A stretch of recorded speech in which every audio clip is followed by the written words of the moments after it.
In this video, we're going to talk about the power of vulnerability in creating confidence. And this is a little different because usually I talk about the power of stepping into tension and creating confidence. But there's another side to this animal, this beast, and that's vulnerability.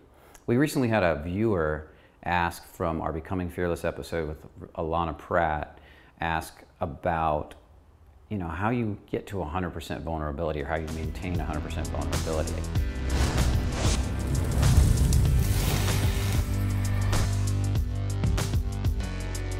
This is really an interesting question because if you could maintain 100% vulnerability in relation to your confidence, I don't know, maybe you'd be enlightened because that would be pretty amazing. I don't believe that's possible, but I believe you can step it up every day and become more confident in your vulnerability than you've ever been before. And this will become, not can be, one of your most attractive qualities to women. See, a lot of you guys think vulnerability is weakness. A lot of you think that vulnerability scares women away. And that's only true if your vulnerability is needy. But if your vulnerability is mixed with grounded confidence, in other words, I'm owning my fear, I'm owning what scares me, I'm owning what makes me nervous, and I'm not making you responsible for it, I'm not requiring you to fix me, I'm not playing the victim, then in that, I become very powerfully attractive.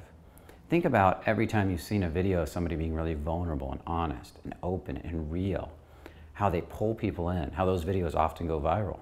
You see, real vulnerability is really powerfully attractive. And in dating, it doesn't take much. As a man, women don't expect you to, jump the Grand Canyon and do an amazing feat of vulnerability, just a little bit here and there. They love it when you can step into tension and be the man, take the lead, get stuff done, handle situations. But they also need some of that vulnerability. What do you feel inside? What scares you? What excites you? What are your dreams? What are your hopes? What are your wishes? What pushes your boundaries to say and makes you a little nervous? Don't be afraid to go there. Just go there and don't require her to feel sorry for you. Don't require her to fix you. If you tell her a sad story about the time I literally have the story. It's kind of interesting about a dog from when I was a child. And it was the family dog that grew up with us. And it was part of the family. And when we moved, it was really sad because we moved out of this apartment. We had 2 dogs, and for some reason my mom chose to give that dog to an old couple. She felt that dog was older, and she felt that the old couple could take care of her better than the other dog because the other dog was a little rambunctious, and she didn't think anybody could handle that dog.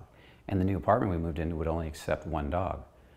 And I couldn't believe she did that because that dog had been a part of our life since I was a baby. My mom loved that dog to death, and the dog's name was Brandy, and she would spend all this time sleeping next to my mom, near my mom. So I was really shocked that she would even let that happen. I couldn't understand it.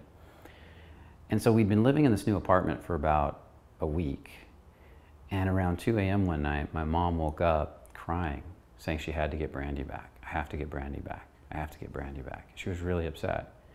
And I remember how excited I was hearing that. It's like, thank you. Thank God she came to her senses. That was the thought in my mind. And so the next day, my mom called the old couple and said, I have to get Brandy back. I can't, I've had her my whole life and I miss her. And the old couple said at about 2 a.m., which was the same time my mom had her dream and woke up, that Brandy had died and passed away. And it kind of really hit me hard at that moment as a child because I couldn't believe that happened. It was like, in my mind, she died of loneliness. And it was really sad. And I've told this story not meaning to do anything to attract a girl, just because it's a real story from my life that means something to me. And literally, it's interesting how much people will open up, will connect with you. I have much deeper stories that can bring me to tears. And they're real stories, and I'm not afraid to share them. I'll own them when I share them. If somebody doesn't want to respond or doesn't care, that's fine. But they're part of what make me real and make me human. Now, with that said, for you pooas out there, I'm not a fan of pooa. And I'm particularly not a fan of you guys going out and taking somebody else's vulnerable story like the one I just told and trying to make it your own and tell people. Because that's you lying. That's you straight up lying to people about your life. And if you have to do that to get a woman, then you need some serious help. Dig into your own life. I promise you, there's some seriously powerful stories in there. stuff that makes you more human, stuff that people want to know about. Look a little deeper. Look into your past, your sad moments, your happy moments, your dreams. Go through your emotions. What are emotional experiences you've had with other people, with life? Write them down. Go out and talk to your friends. Go out and talk to your family. Call your family members. Ones you miss that you haven't talked to in a long time, or ones that you don't tell how much they mean to you, and tell them how much they mean to you. Just ground yourself out while you do it. Don't require a response. Let go of the need for a response. Process any fears or anxiety that comes up after it, and just own it. And as you do that, you're going to start to feel more free every time you do it. You're going to realize that the power is being able to be free with your emotions and honest with your emotions. And that is where true confidence comes from. So that's why we develop the grounding and the tension skills first, so we can ground out our vulnerability and be real with people. Without the tension skills, your vulnerability will come across weak, needy, or insecure. With the tension skills, it comes across powerful, strong, confident. So I'm going to invite you into one simple exercise. Take a journal for the next few weeks. I know I tell you to take journals a lot, but let's just try it for the next week or 2 weeks. And pick 3 to 5 areas that you can be vulnerable in, either with people, situations, life. Or you can just push it a little bit, doesn't have to be much. And then do it. And then write down what you learned from it. Write down what the experience was for you, how you grew. Not what's wrong, but what you learned. And do that over the next week. Notice what it's like, maybe over the next 2 weeks or a month. And notice how much you grow, how much more comfortable you become in this area.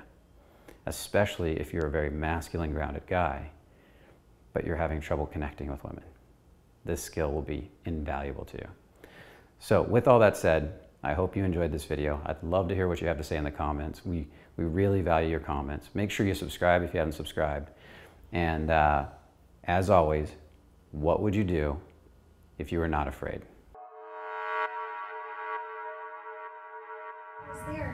It's even like a strength. There's fun in knowing that come what may, well, I can handle it. I love getting more capacity. I think this is what I'm addicted to really, is it's creating more capacity to be vulnerable in front of people. And this is a really interesting point, because sometimes guys think that when the girls start talking, they're making fun of him. That's usually an insecure guy. Confident men will just automatically assume, because they're confident, that she must like him.